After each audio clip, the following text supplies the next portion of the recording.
Hey everyone, this is ScrapComputer here. In this video I'm going to cover what are, in my opinion, the 5 best hard carry mid laners. Now, massive pretext to this video, these are not just champions you play and you can automatically hard carry. You've got to have practice, skill, and you've got to be able to play the champions to a decent degree. These champions are more likely to hard carry a game just due to their mechanics or their kits. They're not definite things though. You've got to be able to play well on them. It's not just if you play these champions you can hard carry in the game. That's not how it works. If you can play well on these champions, you can hard carry almost any game, which is nice to know. These are just champions that have, because of their kit or general other reasons, just generally a very good chance of hard carrying game, more so than most other champions. Let's jump right in. Azir, has DPS mage in the game said what? Well, I'm assuming it's a squawk because he is a bird, but Azir does the most possible DPS out of any other mage. This damage can make him a weird AP/AD carry, I guess. A perfectly played Azir can destroy a team fight and kill everything that can move. Most of us have been versus a fed Azir or a good Azir and agree, although he has been nerfed quite heavily, a good Azir main can still perfectly click soldiers, triple soldier out and position them well and blow up an entire team. That is still a possibility if he plays them well and practices the champion enough. There are a couple of reasons why Azir is so strong. The first one is his laning phase. Azir is an amazing lane bully. He's just hard to lane versus. Now, due to this, you can kill your enemy if they're not that amazing or just make a few mistakes, or you can deny them tons of CS by zoning because of your sheer powerful start game lane.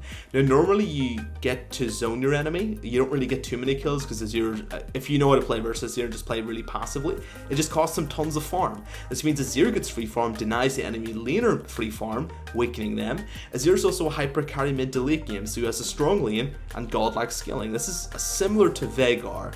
If Veigar was really strong start game as well. Azir is just hard to shut down in an aspect and has all lanes covered. Mid to late game, it's just damage for days. A good Azir can siege objectives with the best of them, and during teamfights a good Azir can single-handedly win the game with good soldier damage placement. And of course an ultimate that can peel for an entire team or just control the teamfight in general. The wall also counters tons of champions. Azir is a mainly self-sufficient champion. He doesn't need tons of protection with his ultimate, and if he's using max soldier range, this further means he can hard carry by himself without much help. A good Azir kiting with Rylai's and the soldiers anyone knows is very hard to get to, and this of course extends to his ability to carry. The hyper carry damage, the slide safety and siege utility just makes Azir one of the best hard carrying mids. With the most amount of sustained DPS means he can kill tanks as well and shred backliners. Over this collectively means he's a strong cookie. Veigar. Oh look, another early farmer who gets out of hand. Veigar's early game can be bullied, but assuming that you're okay, it's not actually that bad. I played versus a master player with my Veigar. I still survived. I did die twice, one to the guy and one to a gank, but I was skilled. Veigar can sit back, Q farm at max range and easily get 150 plus AP during the start of the lane for free. Then we add in items. This lane isn't as easily punished as most would mention, especially if the player's decent. Even if you do die 5 times, the passive skilling keeps Veigar in the game, and of course he's still got his base utility to rely upon. Mid to late game you can have 500 to 700 AP if you got a couple of kills or a decent bit of farm, and very late game you're topping over 1000 ability power easily. With this ability power he can kill anything that hasn't got 3 to 4 magic resist items wrapped around their genitalia. Veigar can just make people drop the soap and quite quickly throw a few abilities their way. He can leave a small crater where your carries used to be.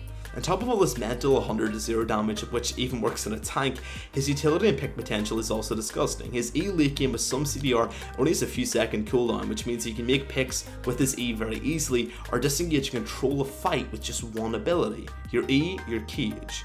This also works while sieging. Run up E and either your enemy ran away and you get the turret, or they stayed and now they're dead. Veigar can work to win a game with his mental damage, mid to late game skilling, which is probably some of the best in the game, and massive pick utility with his E. Overall, there are very few counters to this guy. He's got commanding CC, massive amounts of burst damage, and he can carry a lot of games just single-handedly by himself.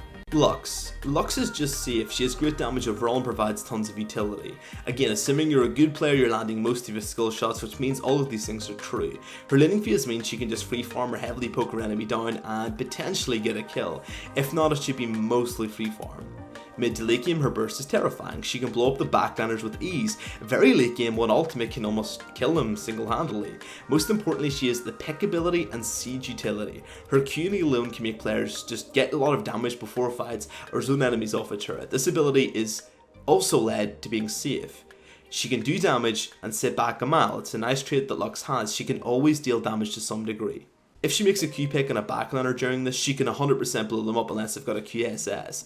And additionally, on top of that, she can land a Q and help her team make plays, which means she's got a better chance of keeping herself into the game. This chance, once again, is always be able to do this at max range is pretty sick. During fights, her shield can grant 1000 plus of free theoretic HP, which she can help kite team fights and control them very well. Lux herself doesn't need help to remain safe. She can just use her range and positioning decently well. This is why I find Lux to be a really good hard carry. She can make picks and plays if she's good. She does tons of damage, landing most of her skill shots. She can blow up the backline very easily, and she can always do damage even if her entire team ignores her and doesn't help her at all. Anivia. Froggin notice me. In all seriousness, Anivia is disgusting. Very disgusting. It's the reason why her win rate's so high. A good Anivia can carry a game, any game really, under the sun. It starts in Anivia's lane. It's not a good or a bad lane, it depends on how you play. A good Anivia can completely dominate the lane with even 2 sets of her QE combos. Anivia's early burst is some of the highest in the game. This can actually grab her plenty of kills by unsuspecting enemies. Although, versus a good laner, you normally just get farm. A level 6 Anivia controls the mid lane, probably in some of the best in the game. She can push, farm, roam, or even pressure as a kill laner. She has all 4 playstyles open to her. She's a very versatile lane once she hits 6. She can have the lane ability, she can push and roam. Both choices are as simple to use as you'd want them to be. At this point, her damage normally gets to a ridiculous point. Anivia's base damage without AP is extremely strong, and this also means that Anivia can build tanky and still do damage early to mid game. Teamfights is where Anivia really shines though. One wall can win a teamfight, one well placed ultimate can win a teamfight, one nice Q catch can win a teamfight. And Anivia can cut the enemy team into 2, cut off the escape with the ultimate, use the Q and the carry trying to get away, or Q the entire front line stopping their progression, then E to blow up whatever target she wants to. The sheer amount of utility and damage combination, much like Ashe's and AD carry, is important to control the lane and just makes Anivia always control and win fights, win team fights, just control the laners, blow people up. She's really hard to team fight versus. A good Anivia can just completely cock block the entire enemy team from even trying to get near your backline. You can defend, you can attack. She's just extremely versatile. She's got so much control, more so than most of the mid laners. And it's not just that I main Anivia, there's why I'm saying this, is there's a reason why I main her. It's not that I like her theme, it's not that I like anything in particular, it's because I see the strengths of this champion. There's a reason why her win rate is so extremely high right now, is because she's just a really strong champion if you can play her well. Vel'Koz. Similar to Lux, he does good damage while remaining safe. During the lane, Vel'Koz is an oppressive lane, massive range, great burst, and multiple zoning abilities to deny his enemy or force free farm on Vel'Koz's side. His lane can easily get ahead with the amount of crowd control it can have, and can throw out and can easily nab him a few kills. Mid to late game, Vel'Koz's burst starts getting a little bit silly. He can blow up targets, single targets, and single-handedly win a team fight with a good ultimate. This is where the carry potential comes from. One good combo match with his ultimate can single-handedly win you a team fight, and I think we've all seen that once before on a good Vel'Koz. The potential damage on landing most of your skill shots, assuming a good Vel'Koz, is just terrifying. From this damage, he is also really safe. He has multiple abilities to kite.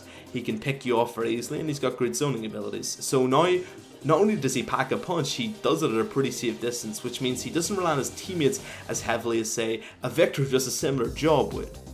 Lastly, Vel'Koz's siege potential with his pick zone is one of the strongest out of all the mid laners, and can easily force a turret quite easily with Vel'Koz around.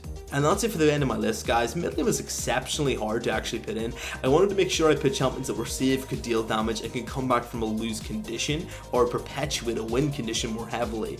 There's a lot of mid laners out there and a lot of mains who play certain champions, which of course are very strong, but a lot of them have counter ability, like a Victor for example, who's a great champion but can be countered by the right composition. composition, a lot of these champions will be harder to get to for the most part and can do generally well.